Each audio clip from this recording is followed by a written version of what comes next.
What if I told you a future existed with no crime and plenty of Taco Bell, but also no sex, red meat, alcohol, cursing, nicotine, or toilet paper? Today's video is about the outlandish story of Demolition Man, a movie that almost featured a Jean-Claude Van Damme and Steven Seagal throwdown that would have broken the fabric of space and time, that almost never existed entirely when an overly bloated budget brought a first-time director and production to the brink. Finally, a movie that survived all that and managed to, 30 years later, become an often quoted tale of utopian caution that draws frightening and hilarious parallels to the events of the world we live in today, but still features a lot of ass-kicking and future guns, of course. Sometimes you have to send a maniac to catch one, so get your 3 seashells ready, because this is the story of what the fuck happened to Demolition Man.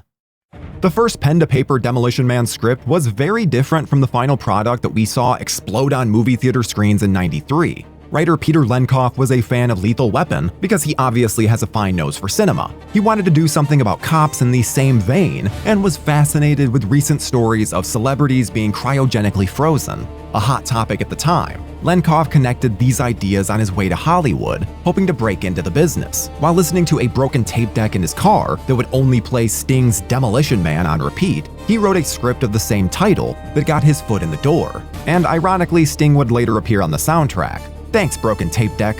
Warner Brothers and producer Joel Silver hired Batman Returns writer Daniel Waters to work on the script, along with a handful of others. By the time Waters was finished with the script that previously had no comedic elements whatsoever, he had changed it so much that he was given lead writing credit.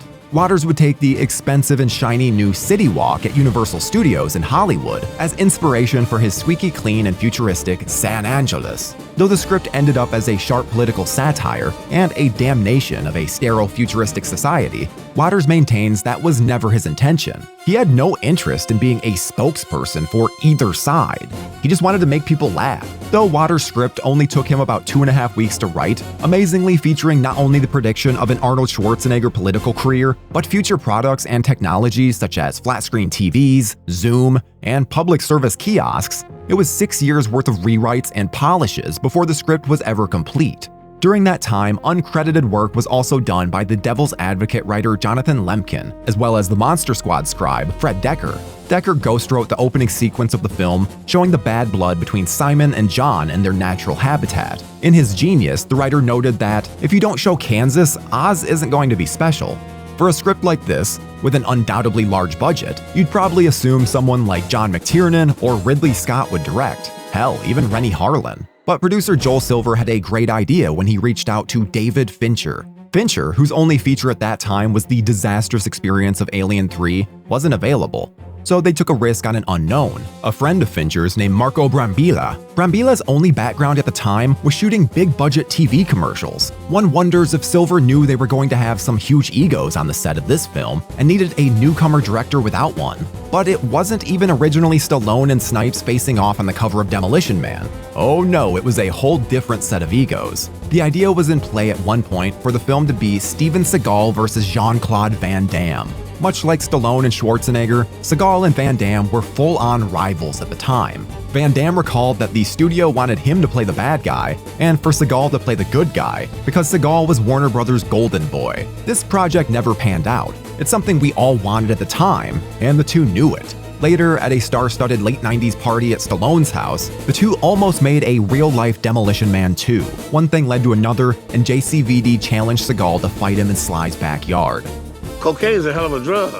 Seagal allegedly declined, and Van Damme even followed him to a nightclub, looking to show him what he could do with his big legs and karate. Seagal says it never happened and claims he could squash Van Damme like a bug. I'm gonna go with Van Damme here. Long story short, Stallone and Snipes were way friendlier, though both had to be talked into taking their respective roles. Stallone originally passed on the project before deciding that he liked the idea of going up against his equal in Snipes. For Snipes, it took a set visit from the director to his Sean Connery co-star Rising Sun to convince him. This after their original choice, Jackie Chan, said no thanks, probably in a really polite way. Chan just had no interest in playing a villain.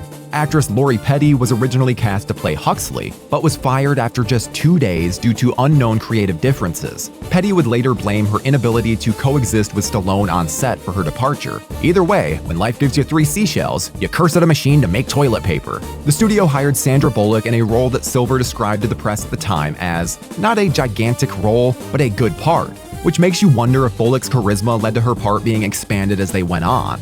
She too butted heads with Stallone at times, but admitted that he would end up knocking on her trailer in the middle of the night, wanting her to come hit golf balls with him, and they were fine.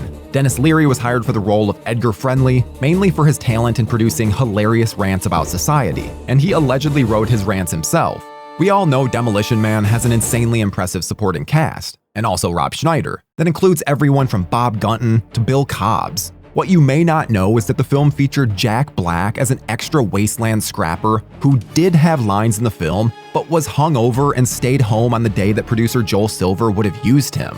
It also featured a more prominent role of Jesse the Body Ventura that was ultimately cut. You may also notice the voice of horror royalty Adrienne Barbeau as the police headquarters computer mainframe. Identify code 187. The entire project of Demolition Man could have easily received its own murder-death-kill at multiple points in the making of the film.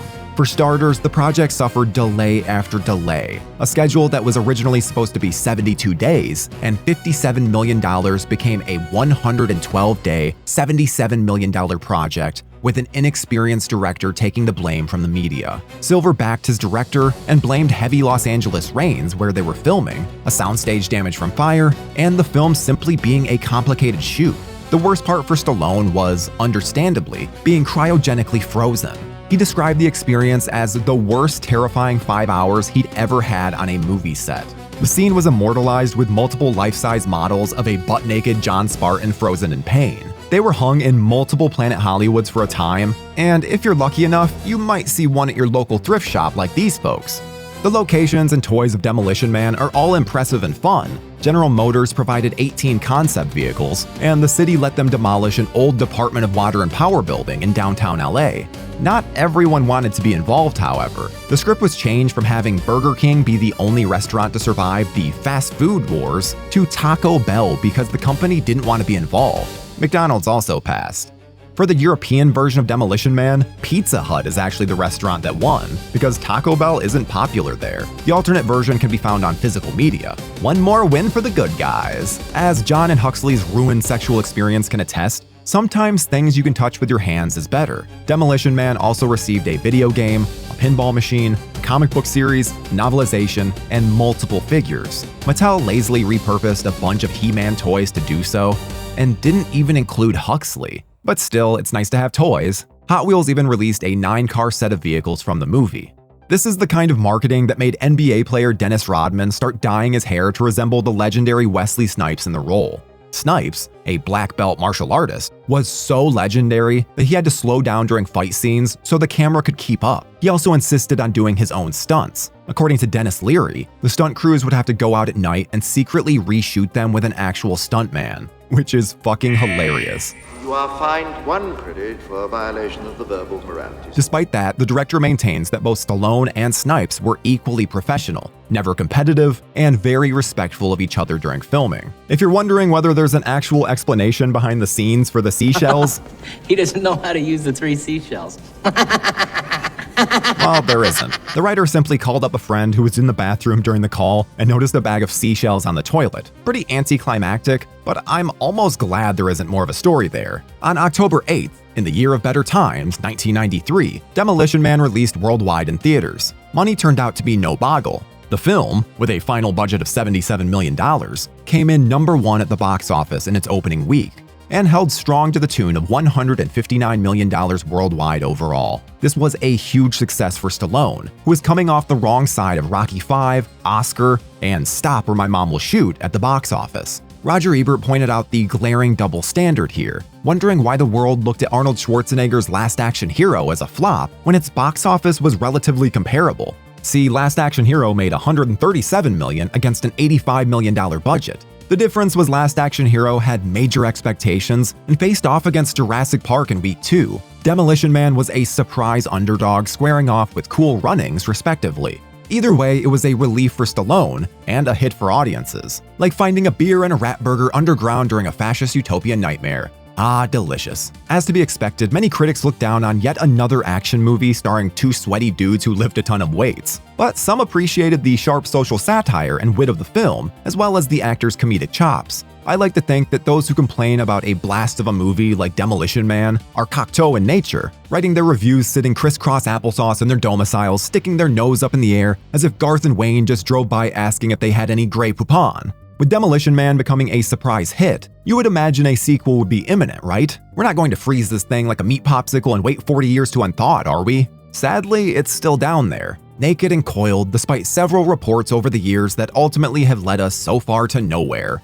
It was revealed in an interview with writer Daniel Waters that Joel Silver had once asked him to write a sequel to the film starring Stallone and, wait for it, Meryl fucking Streep. Streep would have played Spartan's daughter, who had her storyline cut from the original film. Despite us never getting any Streep sequels or otherwise, Demolition Man is beloved by many in both the sci-fi and action fandoms. Not only is it quoted on golf courses and in fast food restaurants across the globe, but its many parallels to the trials and tribulations we go through today as a society to keep it fresh even now. When COVID happened, and we wondered if things would ever go back to the way they were, Demolition Man was referenced a lot. All the way down to the happy happy joy joy handshake becoming a real possibility for our future. Anybody remember how awkward it was when someone tried to elbow high five you? Gross. If that thing had hung around, we'd be having sex using Oculus headsets by now, asking whatever happened to the hunka chunka. I know, some of you are, but it's still more of a solo activity at this point. Okay, changing subjects. When it comes to making Demolition Man a one-of-a-kind action, science fiction, and comedy film that's as hilarious as it is explosive, it's safe to say that the crew behind this film really met their meat and licked its ass.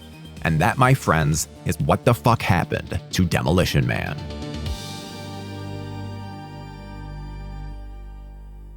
Thank you for clicking on our video, everybody. If you like what you saw here, please make sure you like the video and subscribe and share with your friends who like this sort of content. JoBlo was created by movie fans for movie fans, and we appreciate your support.